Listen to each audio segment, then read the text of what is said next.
Judulnya menyembunyikan penderitaan.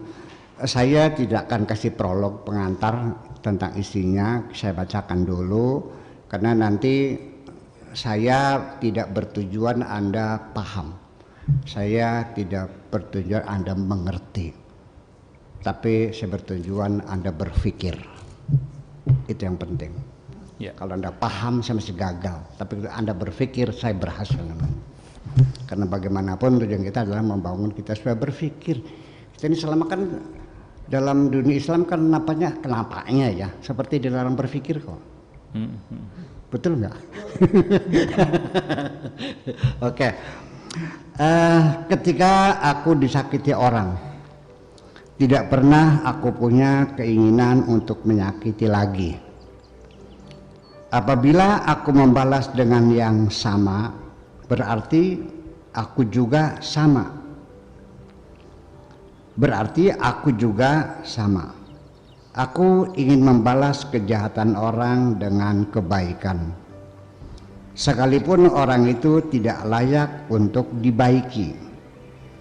Karena aku yakin ketika aku berbuat baik kepada siapapun, berarti aku berbuat baik terhadap diriku sendiri. Tolong diperbaiki nanti. Jadi tidak ada ruginya. Sedangkan aku sementara ini mungkin sedang tidak ada yang kurindukan, kecuali merindukan kedamaian hati yang selama ini kering kerontang. Karena sampai sekarang belum ada jawaban pasti.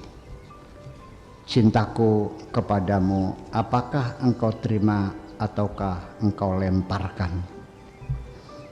Bukan aku saja, mungkin semua orang juga sama, yaitu kurang sabar. Ketika musim hujan, kita merindukan hangatnya sinar matahari. Tetapi ketika musim kemarau, kita menantikan turunnya hujan. Apabila terkadang hujan dan terkadang tidak, lalu kita mencaci maki cuaca dan iklim. Yang dapat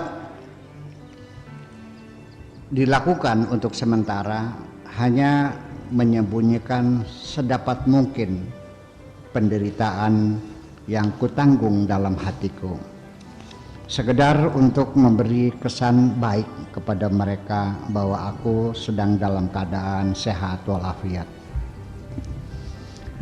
Ada dua jenis watak bawaan yang saling berseberangan. Pertama, ada orang dalam dirinya banyak masalah dan persoalan, termasuk ide-ide bagus yang ingin disampaikan. Hanya saja yang bersangkutan tidak mampu untuk mengucapkan. Kedua, ada orang yang otaknya kosong melompong, tidak punya pikiran apapun, tetapi mulutnya tidak mau diam. Lelaki yang sedang engkau gandrungi itu termasuk yang pertama atau yang kedua, aku tidak tahu. Berdiam diri itu, wahai kekasihku, adalah pertanda maknanya banyak sekali. Nanti yang paling akhir adalah kerelaan hati. Sesungguhnya dalam hidup ini banyak yang pernah aku rindukan, tetapi ketika aku merindukan dirimu, sungguh sangat berlebihan sampai sangat menyakitkan. Sementara ini aku hanya bisa mengintai dan mengamati dirimu dari kejauhan, karena aku tidak ingin ada orang melihat engkau sedang bersaing. Tetapi ternyata pengintaian dari jarak jauh ini hanya menyeret pikiranku ke wilayah yang tidak menentu, sehingga kecemasan dan harapan bertempur semakin seru. Padahal angan-anganku sangat sederhana sekali. Aku hanya ingin berada di dekatmu. Memang sih Wahai kekasihku, luka di hatiku tidak mengeluarkan suara-suara jeritan. Paling-paling hanya terdengar sayup-sayup suara rintihan. Jujur saja aku merasa letih selama ini karena hanya satu perempuan di dunia yang aku cintai,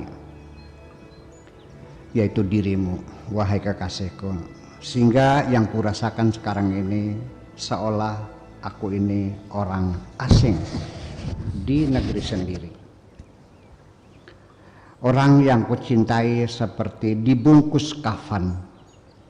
Orang yang kurindukan seperti patung yang tidak dapat bicara. Reaksimu yang selama ini dingin-dingin saja benar-benar menimbulkan penyesalan di hati atas pernyataan cintaku yang telah kusampaikan kepadamu.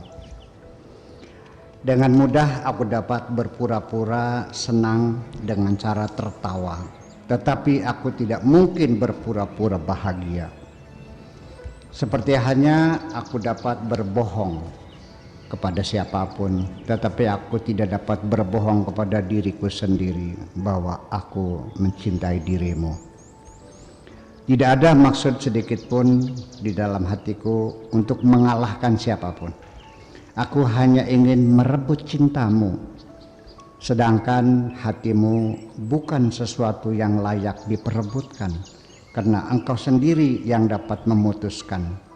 Tidak ada yang kalah dan tidak ada yang menang. Yang menentukan adalah keputusanmu sendiri.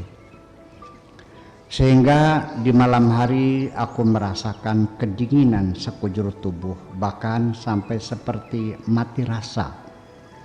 Sampai aku terkadang lupa sedang di mana. Mungkin ini karena aku terbius rasa sakit yang berlebihan.